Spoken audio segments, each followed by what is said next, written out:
No, no, no, no, no, no, no, no, no. Your ears do not deceive you, eager listeners. We are back once again. Did you expect a longer wait?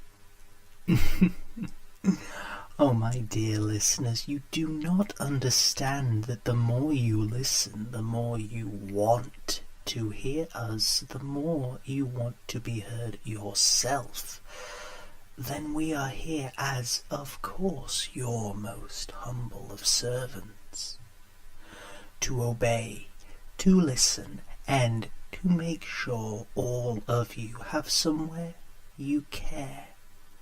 Share your tales of terror and horror. When you want to hear something spooky and terrifying and sinister lingering through the airwaves, we assure you, we will always do our best to give you exactly what you want. Because what you want is what we want. We want to haunt these airwaves. We want you to be scared, spooked, terrified, and trembling with every single story that we share. Each time you reach out to pick up that phone in the inky blackness of the night and share with us a gruesome recollection that has terrified you to your very core, rest assured we will be there to listen and to share your stories with others.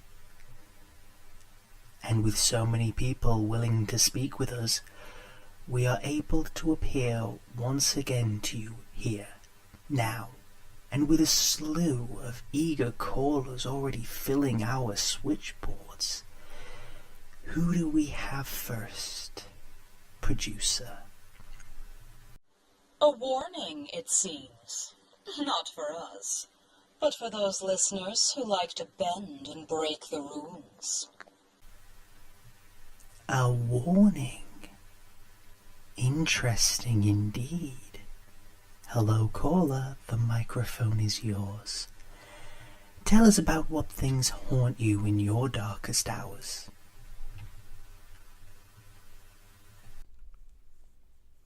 I'm not gonna start off this story by saying that I was a good man. I'm not gonna start off this story by saying that I'm a great man. I'm not even starting this story by saying that I am anything other than someone who had the fright of their life that got them to turn their life around. Back when I was a teenager, I used to drink. I wasn't an alcoholic, but I always seemed to have had some sort of a drink in my system when I do the dumbest of things. Getting into fights, getting into scuffles, And usually, it was pretty alright. I get into a scuffle, we would come to blows, ask if we press charges, neither of us would, and we kinda walk away. Had a few stern warnings, been barred a few times. It's just stuff that I was kinda treating like, I'm an adult. I'm totally allowed to do this kind of stuff. Problem was, as time went on and on, I started feeling pretty damn untouchable, and I screwed up. I was driving under the influence. I got pulled over on a routine stop check. And to make matters worse, the car that I've taken wasn't insured. I know, I was supposed to get it insured. But that was money I could spend on drinking, okay? So I get hauled into the police station, it's all routine. I can't even be mad at them. I knew I was breaking the law, but I got a slap on the wrist and away I went. That was the plan anyway. One night to sober up and then deal with it all the next day. Shit ton of fines and then, probably a ban for a few days on driving. A few weeks, I don't know. I wasn't thinking clearly. Whatever the consequences were, it was nothing that I didn't feel I could cope with. Besides, if I was already driving without insurance, what was to stop me driving around without a license? Or driving with a ban on it?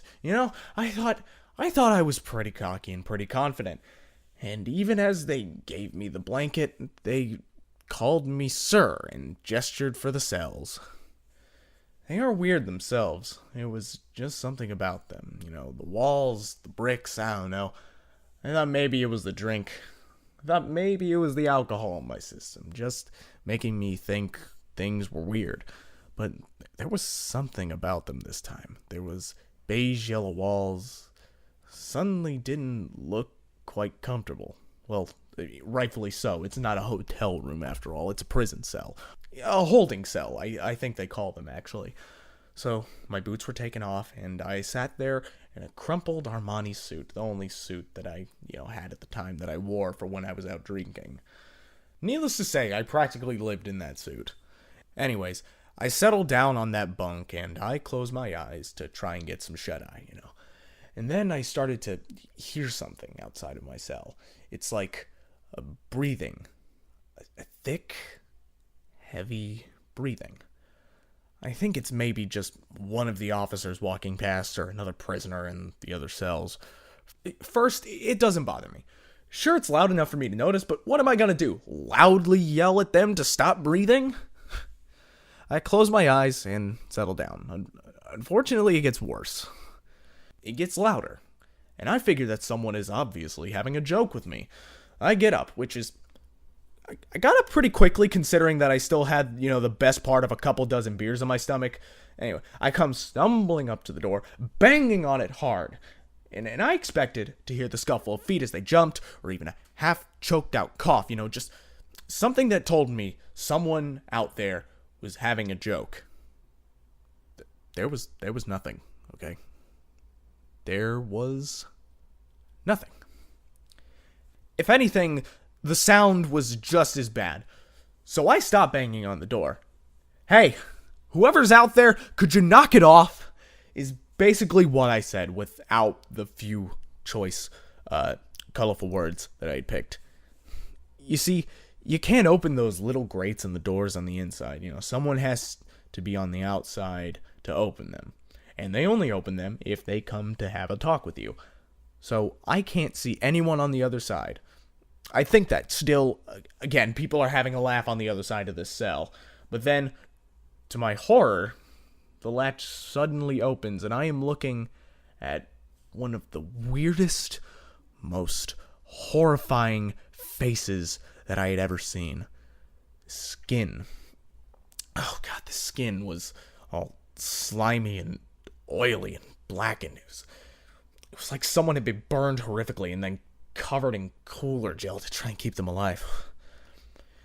I think that's the best way I can describe it after seeing a few of the 999 shows and documentaries about horrific burns. That reminded me so much of it.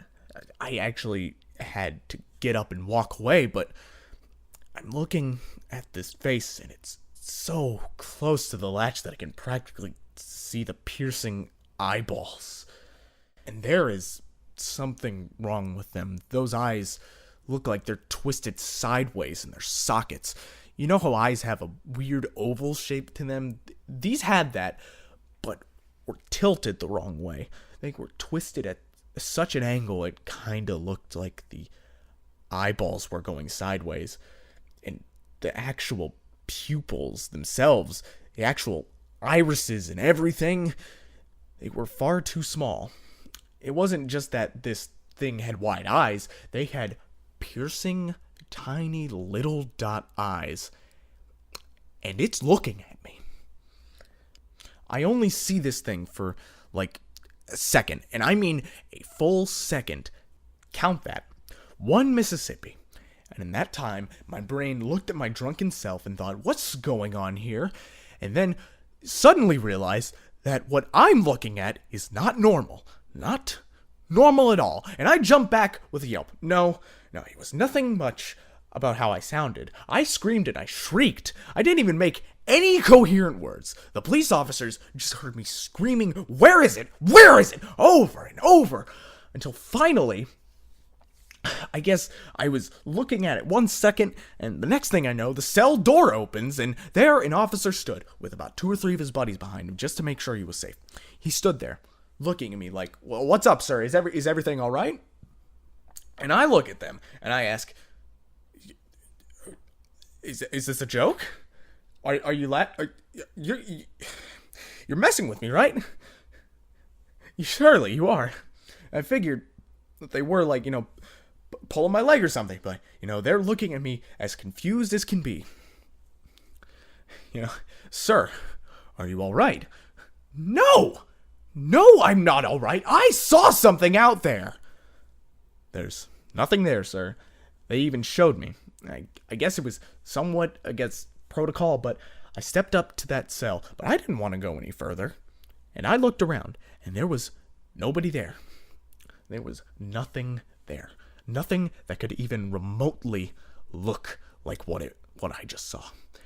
And in the time that I had to see it, to hear them, and to not hear any footsteps down the corridor, it would have to be the most elaborate prank of all time. Why? And why? Even now, I wasn't thinking about it at the time, but still was scared shitless. But at the time, I remember still thinking, this is a joke. But didn't make sense to be a joke. Even now, what would be the point of the joke there? And that's even without the rest of it. So I get back into my bunk, and I close my eyes, and I'm a little bit jittery by this point. I'm given an extra blanket, have an officer check up on me a few times. Everything all right, sir? I guess they still thought I was on some sort of drugs or medication, but because this was the only thing, they didn't follow up on it. I guess, I don't know. Like I said, I was still pretty drunk, and I was spooked at the time. For all I know, there was someone standing outside keeping watch, and doing all that they can to, make sure that I'm okay, make sure that I'm not going crazy in here, but, I don't know.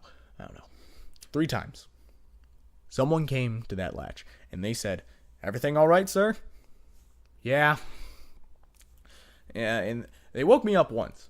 I think that's the second one kind of woke me up, and that pissed me off.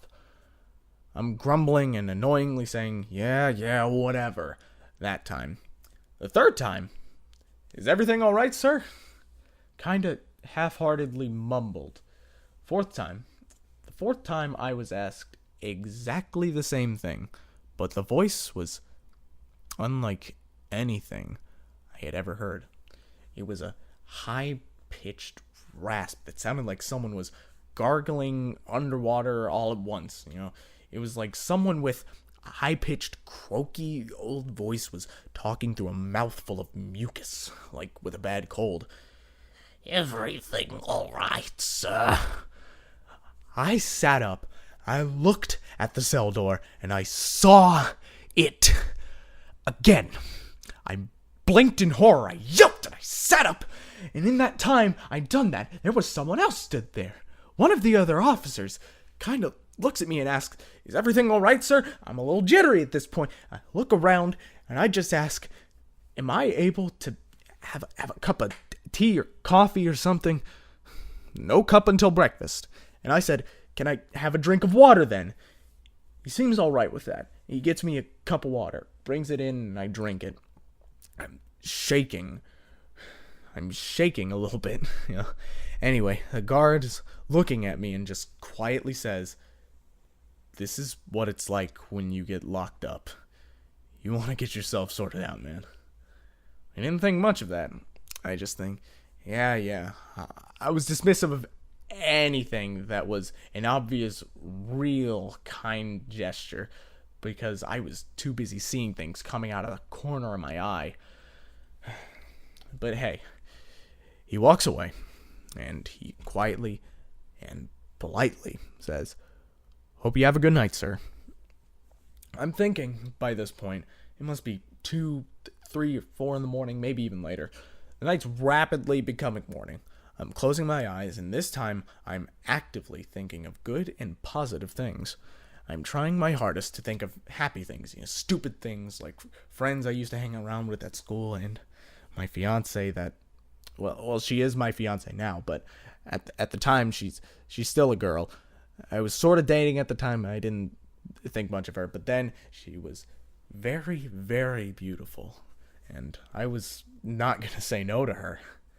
I was trying to think about anything positive. And I thought, yeah, I'll get through this. No problem, no problem.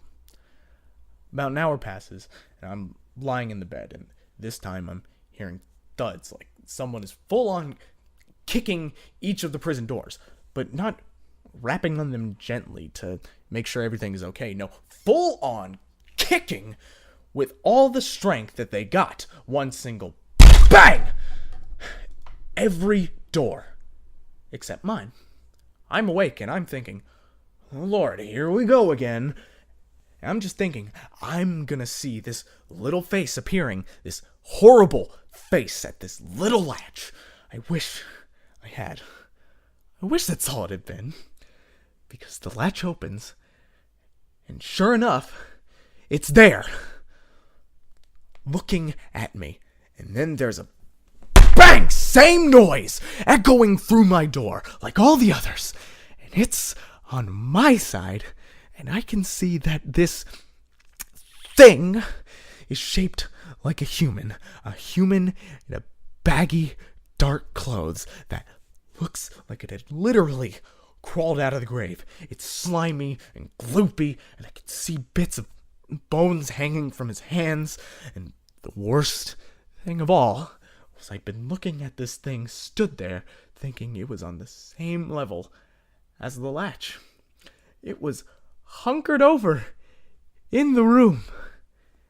It straightens up, but it sort of rocks on its own spine, like it's staggering, like some sort of frickin' zombie. It's towering above me. This thing isn't just tall. This thing is huge. I am 5'10", and I'm not looking just slightly up. I am looking right up to the roof at this thing, and it's stumbling towards me.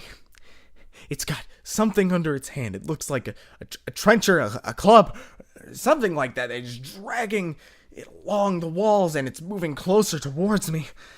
By this point, I'm too terrified to scream. I've heard that a lot of times in movies and in horror stories, but it's true, okay?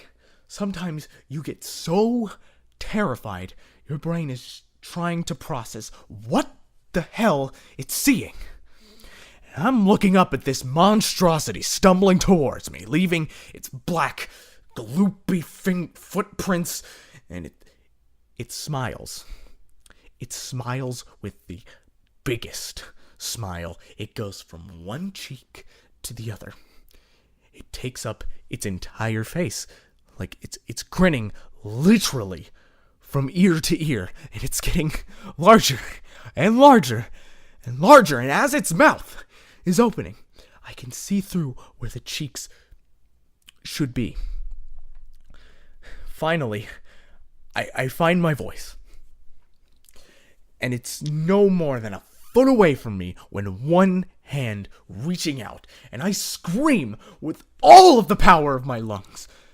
There must have been something in the tone of how I was screaming and shouting, because I hear the frantic rattling of keys and locks and the police officers in my cells looking at me, and the thing's gone. It was towering above me for everyone to see, and now it's gone. I'm trembling. I've wet myself by this point. I'm sat there, my legs go up front behind me, and I just land with a cold, wet plop in my own urine as I'm trembling, looking up. I cry. I cry, and the officers don't know what to do. They give me some clean clothes, and they get a bucket and a mop, clean the cell down. By the time they're done, and as they are talking to me, I've got a cup of tea. Believe me, it's about damn time. The time where they can officially say, "Right, sir, you're free to go." And I just remember this one guard calmly saying, as I'm going out, "Being locked up is as bad as you were last night. Don't make a habit of it." That stuck with me. Believe me, that stuck with me. I got left home, and I saw my girl, and I told her everything that had happened. She didn't know what to believe. But I'll tell you something after that. I got my act together. 'Cause when I was in any room that was my own, and I was free to come and go in as I please, I was fine.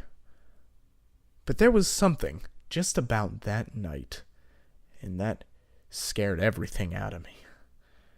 I think it was like a turning point. I know it was. I sobered up and, well, court came and went. Hefty fine, 6 months ban. Had to take a test to get my license back, which I did. But without drinking, I was able to pay off the fine pretty quickly. I had to get a lot of lifts from my girl at that point, which brought us closer together.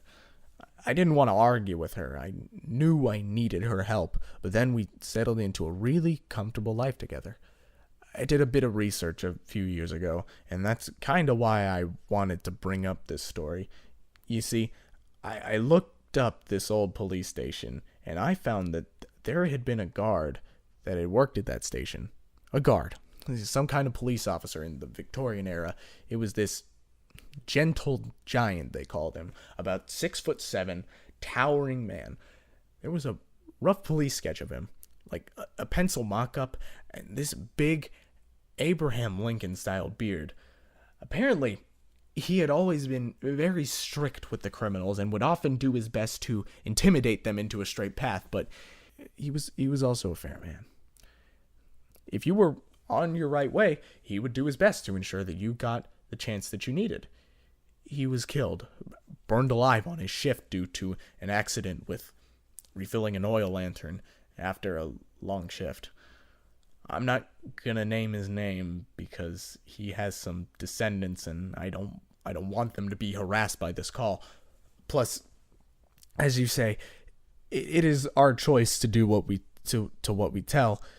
So I just know and hope that other people out there realize that sometimes there are beings out there that want you to turn your life around, and if you try not to, they're also ready to punish you for what you've done. And I have no doubt that if I continued on the way I was going, I would have seen an awful lot of that grim-looking giant. Such a story can, of course, scare anyone onto the straight and narrow, and perhaps that was its intention. After all, what haunts you more than your own guilt? Perhaps our next caller will answer that one for us. I do apologize, my dear producer, but I have a feeling I know exactly who this is. Hello there, our old friend. Don't you dear friend me! What, you don't think of us as friends?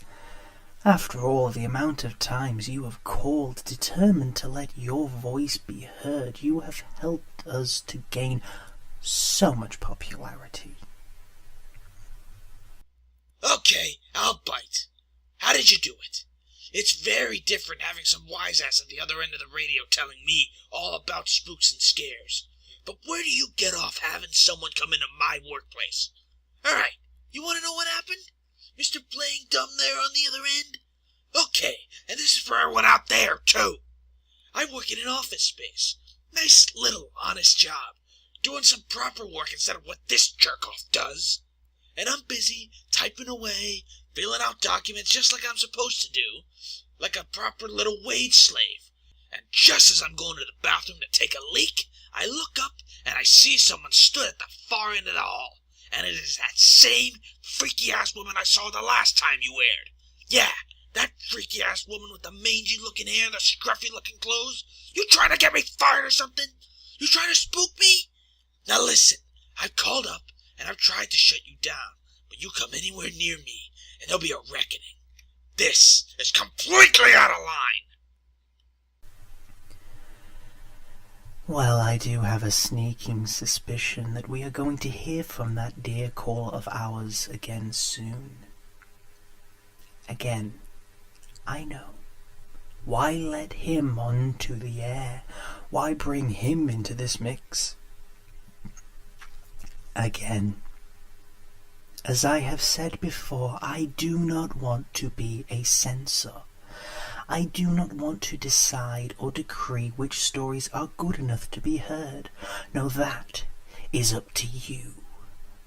Think, everyone, all of you, listening, right here, right now, at this very moment, at this point, you have heard the heckler passing his critique and judgment on us, as he has done so many other people during his lifetime, as so many of you, I imagine, have experienced from others. And yet all of our previous callers have picked up the phone, they have dialed our number, they have called in.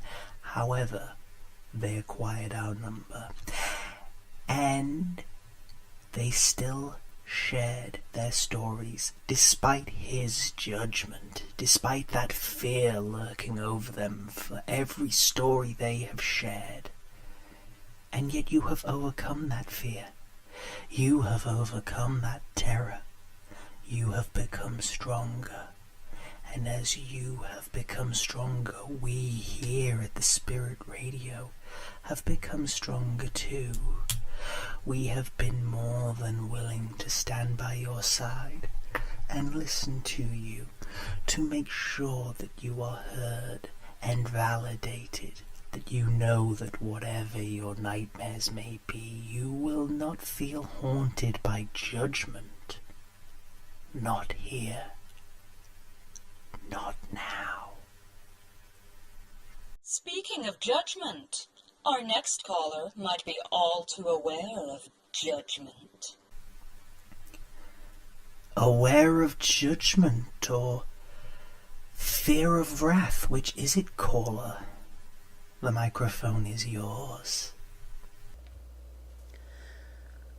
I know a lot of you listeners out there are going to be so interested and so excited with all these ghost stories that are being told, but I'm here to try and do my best to warn you, okay? Be careful when you do these things, and don't make the same mistakes that I did. They could put your family at risk. They could put you at risk, okay? Look, I don't want to give out my name, but, well, no one else has, so I think I just sort of fit in with everybody else so far that's called in. Look, okay, just let me take 5 minutes here. I was one of those typical teenagers that really got into watching all the spooky, supernatural, action-y type TV shows when I was growing up, okay? And I thought, hey, it would be really cool to go and start doing some of those ghost investigations. I got all the equipment, cameras, recording equipment. Me and a group of friends all got together. We thought we were regular ghost hunters and that we knew exactly what we were doing because we weren't stupid enough to grab a Ouija board or something like that. That was everything that you'd see in a horror movie that warns you, don't do this, don't do this. It's screamingly obvious, don't do this. You're going to bring some sort of hell or hellfire, some sort of... I know, I'm sorry. It's really difficult for me to talk about this, but I just have to. Okay, so I have to because I'm hearing people that are getting so excited and talking about this, and I worry that someone is going to do the same stupid stuff that I did. We used to get permission to go and investigate haunted locations, or at least locations that we thought were haunted. Some people would just shut the door and not let us in. They wouldn't accept that their building was haunted because it would be bad for business. But, once or twice we had the chance. We could go into some really spooky locations and sometimes we could get some really cool evidence, but nothing more than orbs or the occasional voice creeping through the tape recorders. We thought that we were really making progress, but the thing was that we were really just doing it for a thrill. It's not like researchers that just sit down and dedicate their lives to this. If we'd actually gotten a photograph or something like a poltergeist or a haunting, what would we have done with it? I don't even know. I think we would have tried to sell it to the papers, but then how could we have made money? I don't know. It's still going on. That's what's scaring me. After all these years, it's still going on, and it still hasn't stopped. We were given permission to go aboard an old fishing vessel. It was tied up at the docks, and we'd been asking several days if we could go and check out some of the old boats and ships that were at the marina. Anyway, finally the owner gets back with us. He calls up and he says, "You want to go investigate? Go right ahead." Now, we'd done a bit of research, a bit of looking around in the archives, and thanks to the internet, we were able to find out that this ship was supposedly haunted by the first mate that had been killed by the crew. There had been something strange in the past. Apparently, the captain had met a woman on shore leave and told her that she could come aboard. Well, in old maritime laws, old maritime beliefs, I should say, it was bad luck for a woman to be on a ship. I know. Very, very dated. Very, very sexist. All of those horrible things. But the point is, it was something that the crew believed so wholeheartedly that it instantly drove a rift between the first mate and the captain, because the first mate himself didn't believe in it either. The first mate believed that, you should honor those traditions. Things like don't rename a ship, all those kinds of things. Well, the captain ignored it, and the woman continued to saunter about the ship, not a care for the chaos that the men were feeling. She shouldn't have been blamed for it. I'm sorry. I'm getting myself caught up on... I'm only telling the story as if it were written out to me. Anyway, the crew grew frustrated with the fact that the captain was further being enticed to ignore the crew. They were saying things like, that the conditions were getting worse, that the food was getting worse, while he and his woman were dining well, and the first mate was trying to warn them. The first mate, however, was also somewhat enamored by this woman, and he attempted to seduce her. Rather grisly, but the captain ordered the first mate to be killed. Which he was. He was killed, and his head was cut off, and his body thrown overboard. Unfortunately, this was to be the captain's undoing. You see, the first mate had been one of the few that sympathized with the crew, and was trying his best despite the captain's increasingly selfish orders. And with him gone, as the crew had wanted, they were able to take over the ship. They killed the captain and murdered the woman after, many depraved things that I don't really want to repeat. And then they killed her and left her body under the deck. The ship then passed hands, and several times repeatedly there would be the French cry of, "I warned you, I warned you." Sorry, I don't speak French, but I know that the people would hear someone uttering it and then see this headless torso lumbering through the dark. Sometimes it would even appear to them slowly as a pair of feet, then legs, then a torso, but the head would never form. It would never materialize. Nothing. Not a damn thing. Well, this was the boat. Well, ship. And every time we'd always try to ask, because we couldn't believe it. We couldn't believe that out of all the old places we went to that were supposedly haunted, here was something with a history. We went on board and set up base in the captain's quarters. We set things up, the recording equipment, power cables leading out onto the dock side so that we could keep all our equipment running and ready. It's sort of like you see on the TV shows, like a nerve center where, you set out like a peace zone almost. You try and have that area, because even in a haunted location, you try and have one space that you can go to, that you're free of these things, that you can almost talk about them. It's kind of like you want to step away from the weird and go back to the normal, even though you're still in their domain.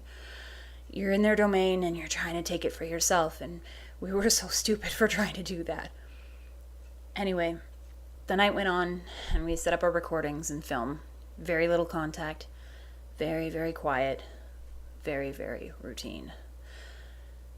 Slowly walking through the corridors. The ship itself was a metal hull with a mostly wooden interior. It had been renovated since its old days. The hull itself had been closed up, so it was no longer for fishing, but it had cabins where the holds once were. And she'd been repainted, not renamed.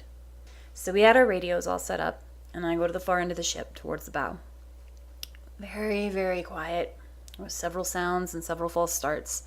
At one point, someone that was near the back reports of large banging sounds coming through the hull, but we were all hearing them, and it was because the ship was nudging against the dockside. It was just louder to them because they were on the side that was hitting it, but it was just a general noise of the hull. We wished that there was some sort of time that we'd been told of, like, every night at midnight. That usually kind of helps us sort of know when to gauge the responses. Later on in the night, my radio starts to die. Before it cuts out, I call up and say, "Heading back, need a new battery." I leave the camera on my chair, and I start to walk down the corridor towards ops, or the hub, or whatever you want to call it. As I'm going down the corridor, something lunges at me from the darkness. And I mean it lunges. It doesn't just... I don't really know what it was. It was too quick, and it wasn't entirely human. It had dark, sallow skin with blue veins running through it, and I saw one lone eye glaring back at me before it vanished. This all happened in like half a second, and I honestly thought that cloth or something had fallen from a doorway. You know, like a coat falling off, but there was nothing. I checked the recorder instantly, and there was a misty-like figure looming near me, but there was something I hadn't seen. I get up, and I'm looking around, and on the footage I can still see this shadowy figure slumped over on the floor. As I get up for the camera, I pick it up and start meddling with it to try to replay the footage. The camera's still filming. It's weird. I've been watching what's happened a few seconds ago, and I'm pointing the camera down towards my feet so I can see the view screen, and I see 2 feet stood there. 2 pale feet stood watching me, facing me as I'm watching this footage. I have to muffle a scream. As I'm watching the recorded footage, I'm watching what's happening in real time that I can't see. It's like a live feed, but I'm watching what the camera couldn't be recording. It's not supposed to record while I'm doing this. As a test, I move the camera up slowly, and I see in a few seconds, long seconds, count it, 5 seconds. 1 Mississippi, 2 Mississippi, 3 Mississippi, 4 Mississippi, 5 Mississippi. And when you know something is there, that is a long time.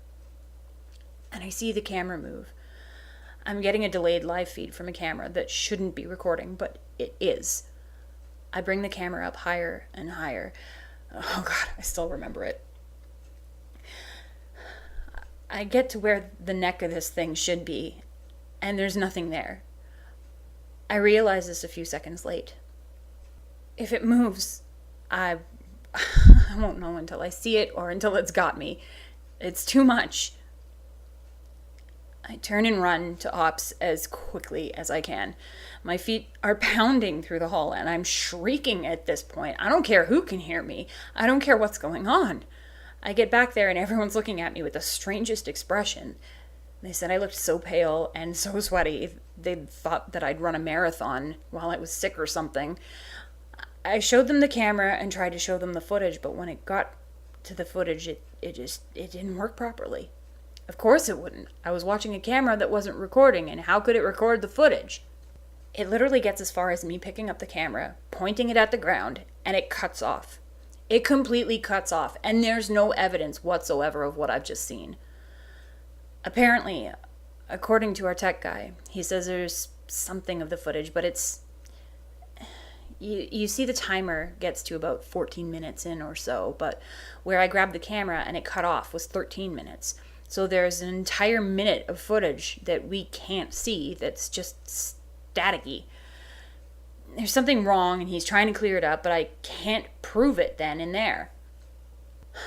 I sit down and I'm so stressed because how can I prove what I've just seen? I panic, and in my anger, I stand up and everyone is trying to calm me down. They're trying to say, it must have been something that you think you've seen. It must be the idea of the story that's in your head. Any kind of way. If you tell someone this place is haunted and they go there and hear noises, they're going to blame it on the haunting. It's like a hypersensitivity thing. If they go there and they don't know that somewhere is haunted, they might hear noises and think it's an old building, whatever. Well, people were saying that's what was wrong with me. You're just hearing things. It's fine. Don't worry about it. You just think that you've seen ghosts. Even though we've been on 1,000,001 ghost hunts, this was the most real and vivid experience, and I was frustrated that I wasn't going to get any one of them to believe me at all, and I scream out, "Damn it! If you're out there, come to me since you're so set on coming after me!" Big mistake. You don't challenge a ghost. You don't challenge them like that. And if you do, you make sure you know what you're doing. I didn't. The cameras start to flicker and the power dies. We all panic at that moment. It was just too perfect. Me screaming in anger, them grabbing hold of the equipment. They're all pointing their cameras and they all start to see the same figure that I had seen in the doorway. There it was. It had no head, and it was stumbling towards us. We had 4 cameras all pointed at the same point, and they were all seeing the same thing from different angles. Where could we go? We had nowhere to go. It was at the entrance, and we thought ghosts won't get us here because this is where we set up our headquarters. What kind of logic is that? You think that because you've set up a headquarters, a little safe zone, that a ghost isn't going to listen?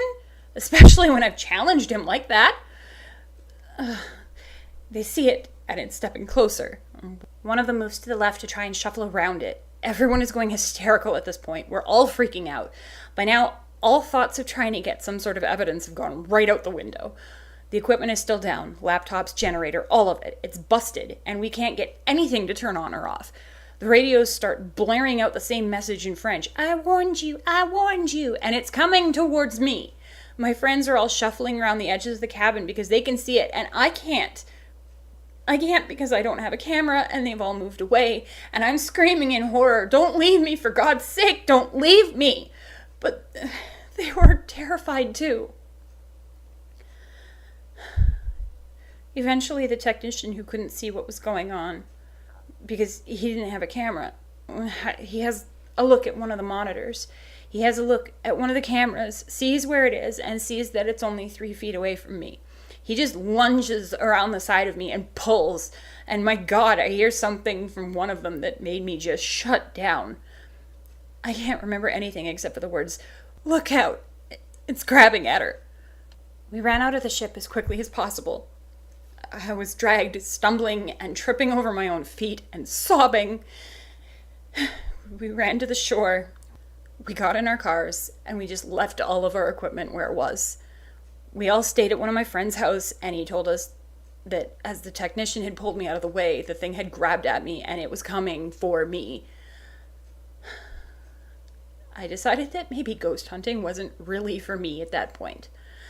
The next day, I went with them, but I stayed in the car as they were getting everything in the light of the day.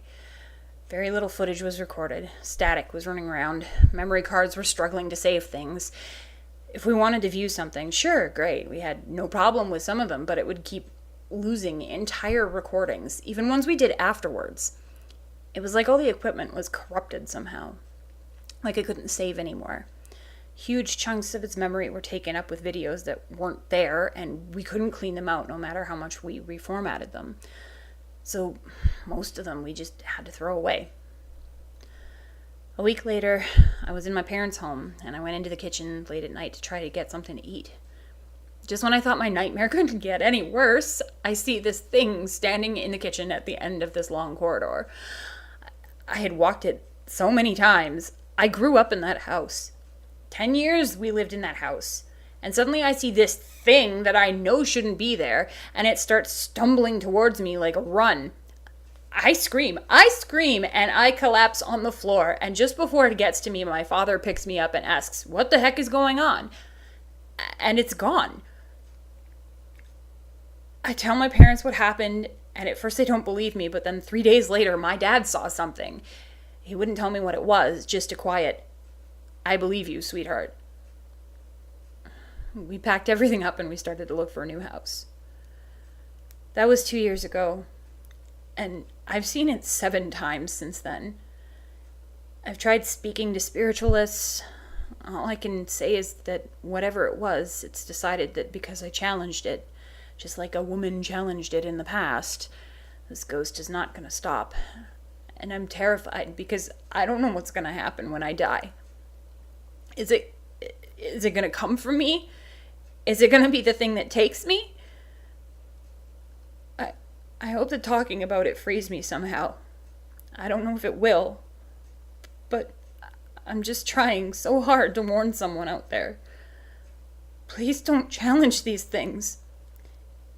If you challenge them, you'll only make it worse. Be safe. Be careful.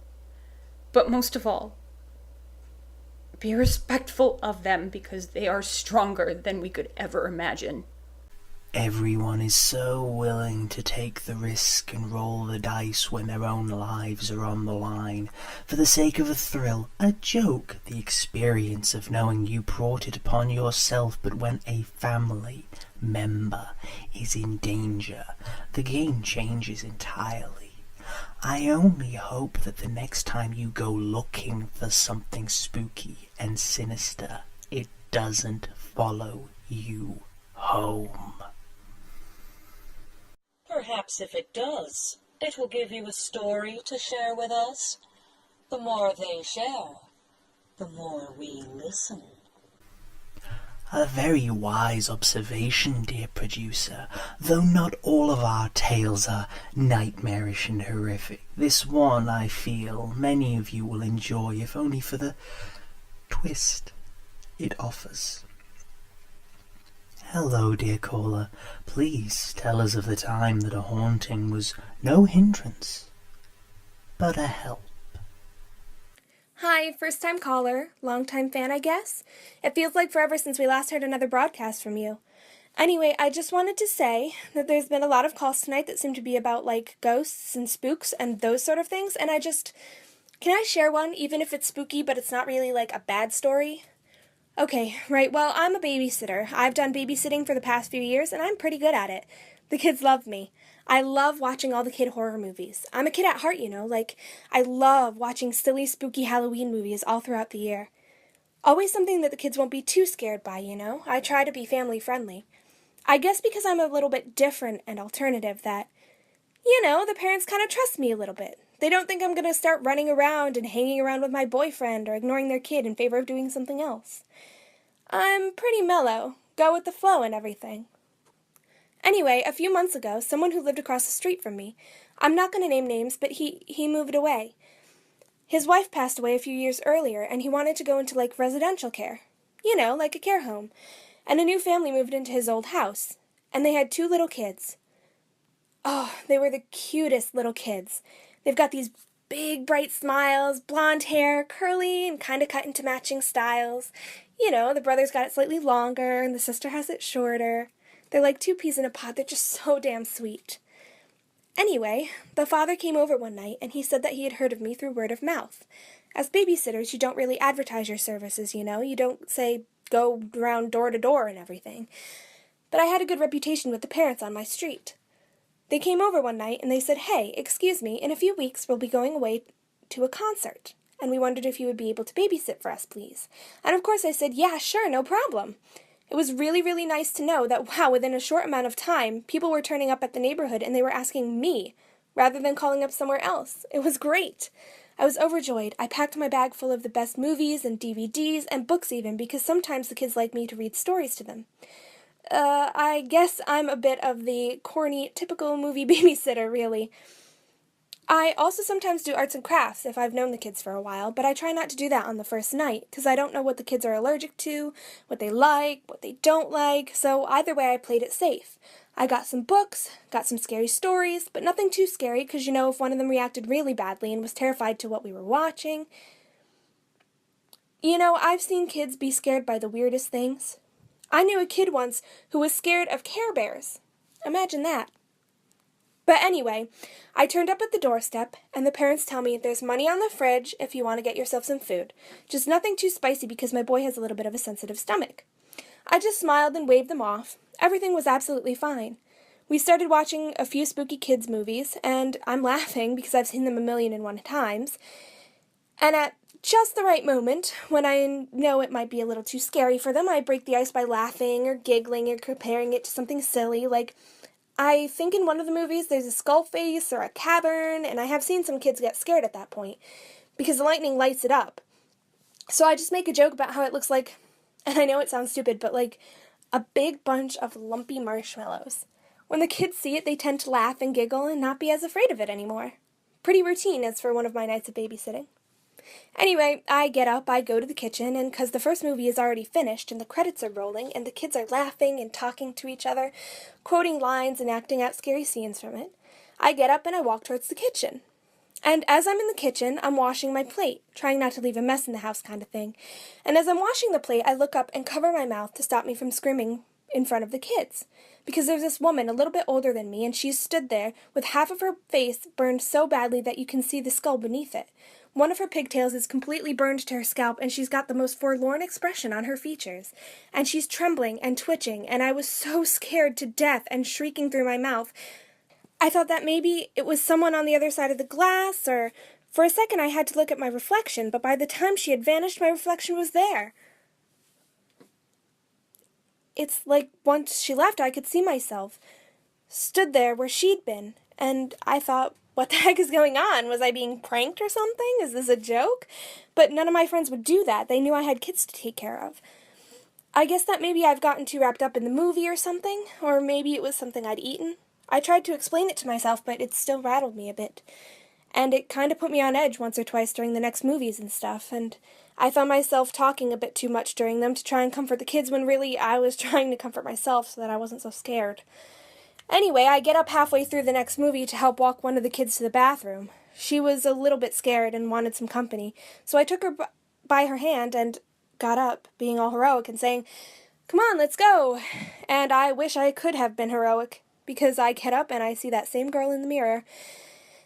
Stood at the foot of the staircase, shaking her head this time, though, and I freak out and I scream, and the kids jump and they scream as well, and the girl's a bit teary, asking, "What is it? What's wrong? What's wrong?" But I have to do my best to calm her down, and have you ever been in that situation where you're scared and you're trying to make sure someone else isn't? That's weird, and I don't care who you are. That's a weird feeling, because you're trying to be brave, and you're not brave. Because you're trying to convince people, yeah, I'm a responsible adult, when really you have no idea what you're doing. But anyway, I calm myself down because I know this little girl has to go to the bathroom. I walk her upstairs to the bathroom. She goes. I come back downstairs, and the little boy sat there with his back to me. I gently call out to him and ask, "What do you think of the movie?" And he looks up at me, and as he looks up at me, he changes. He changes to look like this girl I've been seeing, with his half-burnt face, and she's got tears running down her face. And I jump backwards, and in the time I've taken that step, she's gone. And it's back to the little boy again, looking at me confused. And I think, is there something in this house? Is something going on? What's happening here? Nighttime came, and I was able to pull myself together just enough to think, maybe there's something in the house that I'm having a reaction to. Maybe there's some sort of spray or deodorant or something. Either way, I go upstairs, and I take the kids to bed for the night. I'm walking back downstairs, and I'm looking at the clock thinking, okay, fine, a few more hours, the parents will be back home, and I'll be able to go home, and I'll be able to tell my mom and dad about all this and just shrug it off. Oh, I wish I could have done that. But as I'm halfway down the stairs, I hear something in the kitchen, and I go to check it out. I mean, I've got to be a responsible adult, even if I'm scared witless, with all these things that I've been seeing. The back door is locked. I'd locked it before I went upstairs with the kids, you know, to make sure that the house is nice and secure. And I'm just about to start looking for the source of the noise, and maybe to see if there's something like a gas leak, because that might be what's causing me to see these bad images or something, when suddenly the basement door opens. And there's a man stood there, a man with gloves, and more terrifyingly, a knife. A huge knife that he's pointing at me. Now, you can tell, and I know this now because I know what happened later, but if someone's trying to do damage to you, but they don't know what they're doing, they'll hold the knife with the pointy end pointing downwards, like something out of the serial killer movies. This guy was pointing it with the blade upwards, pointed towards me. That means he knew what he was doing, and he wanted to seriously hurt me. Seriously threaten me. I only know that now because at the time I was freaked out. A huge man with a big knife pointed at me. My brain raced at 1,000,000 miles a minute, and just as he's about to grab for me, and I'm still too dazed to understand what the heck is happening, he looks up. He looks to the right, and I follow his gaze thinking, oh God, no, there's someone else in the house with him. And it was her. It was the girl, only now she's not looking scared now. She's not looking upset. She's looking determined and angry and terrifying. Her mouth's dropped open, and the dark void where her tongue should be is uttering the most horrible gurgling growl. He screams in horror and takes a step back. He stumbles and falls, and as he goes, ass over tit, straight for the staircase, hitting every step as he goes down, bouncing, banging, thudding, until he hits the floor with a crack. I don't even have enough time to react. I just slam that door shut, and I bolt it tight. I barricade it with everything I can from the kitchen. I grabbed the phone and I dialed the cops. They were there within a few minutes. We live in one of those residential neighborhoods that have these patrols going on routinely. Cops show up, and the guy had landed right on his own knife. It stabbed him in his right thigh, and he's seriously concussed. The paramedics get him more patched up and drag him out, and the cops are taking my statement.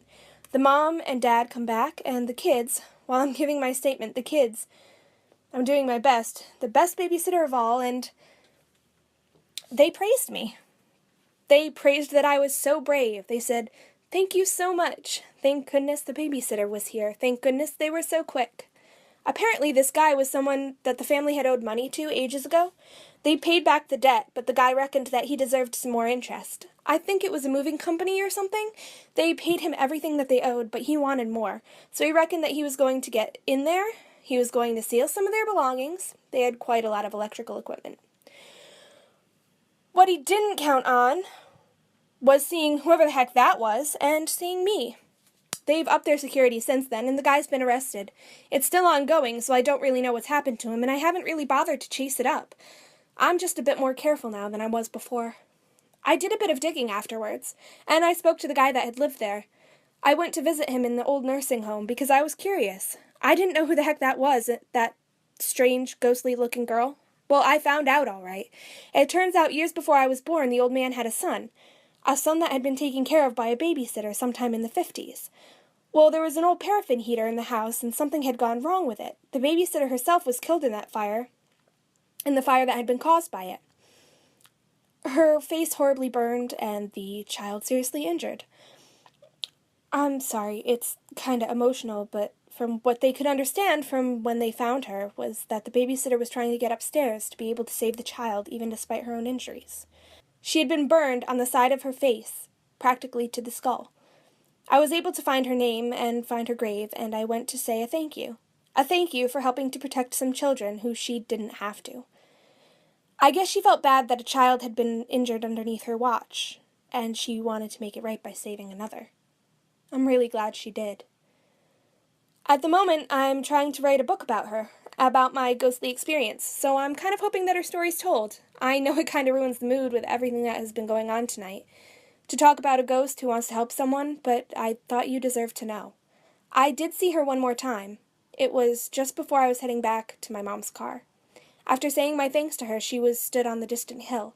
Barely recognized her at first because her face wasn't burned and she had this huge warm smile on her face. I really hope wherever she is, she's safe and happy. My goodness, so many tales. I feel every time we open our lines and ears to all of you, we find such an array of variety in the stories and events you share. It gives me shivers to think of all the stories as yet to be told. Sadly, those will need to be saved for another time. Ah, yes, indeed. The Lady Fair is quite right, but we will try very hard to be back as quickly as we can. Please, don't forget to stay alert. We might be back sooner than you think, when the next tales to be told will be your own, and as nighttime is our time, I can only hope you all have something far more terrifying for us in the next broadcast.